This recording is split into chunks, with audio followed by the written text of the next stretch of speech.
Hello, everybody, and welcome to Church at Home with Rachel for Friday, the 14th of November. We've hit the middle of November already. This year is going by so quickly. I wanted to talk a little bit about resistance, and I think probably a lot of us, myself included, sort of look at resistance as something that we resist, as ironically. When we have an idea and we, say, "Hey, what about this?" and somebody comes up with, that's stupid. I don't want to do that. How many of us are like, "Yeah, okay, you're right, it's stupid." We somebody gives us resistance for something and we're kind of pushed back, like they push back at us and we're like, "Okay, I'll give up. My idea is not so great."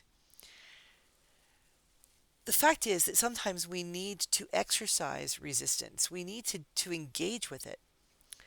I've been thinking a lot about lately about because it's been cold and windy, and thinking about when I moved to the west. um, Nova Scotia had wind, Ontario had wind, Alberta had like wind. There were no trees where we lived. It was flat. It was Alberta is not all mountains. The eastern part of Alberta is flat, and there was a lot of wind. And there were days when to get to your car or to get to the church or wherever you were going to go, you had to practically bend at the waist and push. And those were days when it was like, you know what? I think maybe I'll just let the dog out the back door. Or maybe I'll work from home today because it's usually with that wind came cold. And it just was easier to just not go out. But the fact is, on those days when you have someplace you have to go and you have things you have to get done, you have to walk into the wind. The resistance of the wind is here, it's strong, but you have to make the determined effort to push into the resistance to get where you're going to. And thinking about that and maybe not everybody's, but my natural inclination to just back off when someone puts a wall up or says no.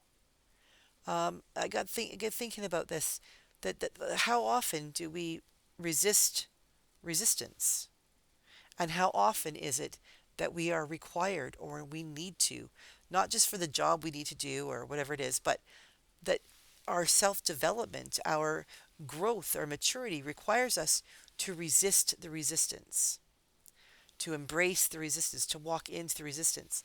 I was in a meeting yesterday with our primate, the Archbishop for all of the Anglican Church of Canada, and we were talking about these pathways. The Anglican Church of Canada is pursuing these pathways to look at who we are as a church and how we are as a church and how we might be called to be how we are called by God to become a bit more nimble. How about to take a solid look at who we are, what our structures are, how we might be better able to serve God, how we might be better able to serve the church.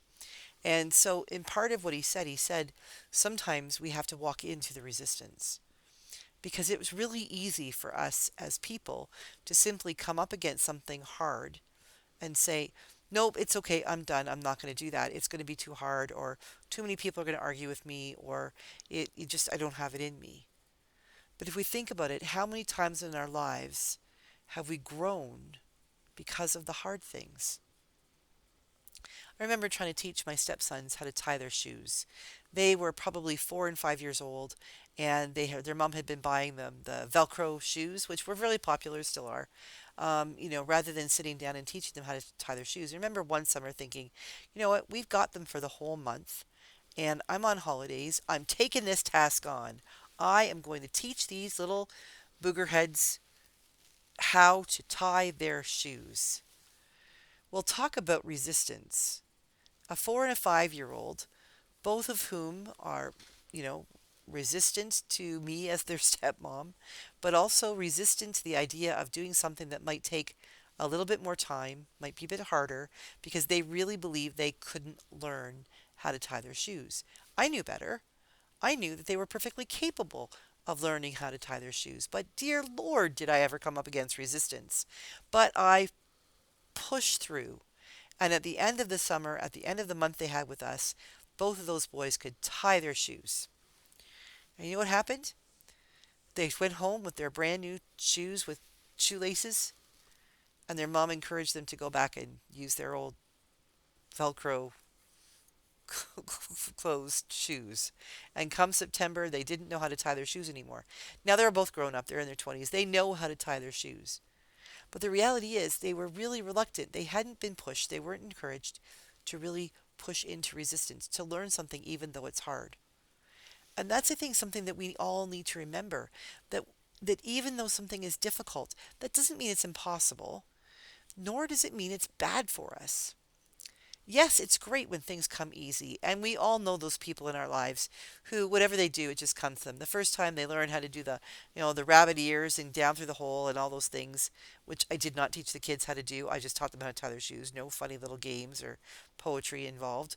Um, but we all know those people who just something automatically comes to them. They just get it right away. And isn't that frustrating? I was never one of those people who just got something. I always had to work hard for it. I always felt resistance within myself about learning a new thing, or am I smart enough, or am I good enough? And that's something I deal with every day, because you know what? I still come up against resistance. And 99 times out of 100, that resistance comes from within myself. It's not somebody else telling me you can't do that. It's me telling me I can't do that. And the fact is, my primate was right. Sometimes we have to face the resistance and walk right straight into it. If you think about your workplaces or where you volunteer, when something needs to get done, whenever it's changing the status quo, it's easier to leave it the way it is, even if it's not healthy.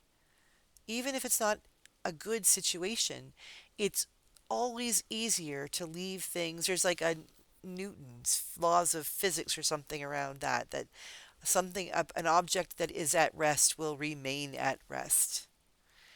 It takes effort to get an object at rest to start moving.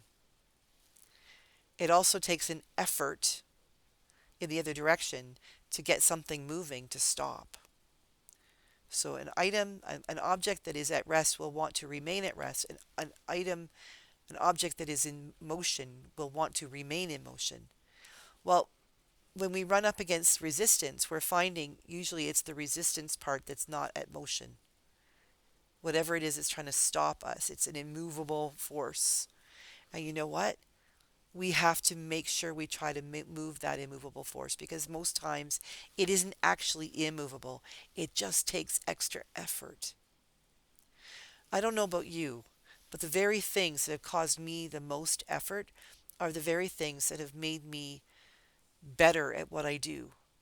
The things I'm an introvert, so being friends with people, it's effort. Like, I don't walk up to people and make conversation. When I go to a party, I look for the dog or the bookcase. I can play with the dog or children, or I can look at the bookcase. Heck, I can pull a book off the bookcase and sit in a chair. That's how introverted I am. But having learned to live the way I'm living, who I am, recognizing that in the role I have in the world, a lot of times when I go to an event, I'm not allowed to be that immovable object at rest, reading a book or playing with the dog. I am expected to live into the role I have, to be not necessarily extroverted, but to be in conversation, to do that thing which is not the natural thing for me, to enter into the resistance and to push against it until I find that the resistance moves and I'm okay. We all need to find those places where we have to, as Lady Macbeth says, screw our courage to the sticking place. And with that, find that we can indeed resist resistance. We need to find our way through the resistance until we come out on the other side and realize, I did it. So if you're finding yourself this weekend in a moment of resistance, if you're thinking to yourself, well, I can't do that, or I don't want to have that fight, think about where you want to be. Like me in Wainwright, Alberta, realizing if I want to get to work today, I have to force the front door open and walk to my car and force the door open against the wind so I might get in the car and drive to work. In order to get to where you want to go, you might indeed have to walk through some resistance, but it will be worth it when you get there. So, whatever it is in your life right now that you're feeling reluctant about, if you're worried that someone might resist you or tell you you can't do that, think about the voice. Are they really telling you you can't do that? Or is there something inside you that's nervous and saying you can't do that? Because this internal resistance, while it is often the biggest resistance we'll find in our lives, it's quite often the easiest one to overcome once we make the decision not to let resistance stop us.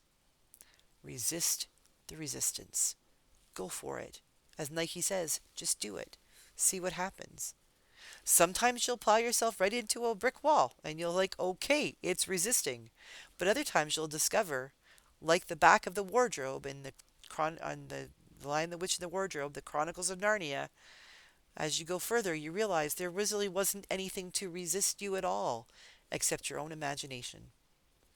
So this weekend, go out and fight the resistance.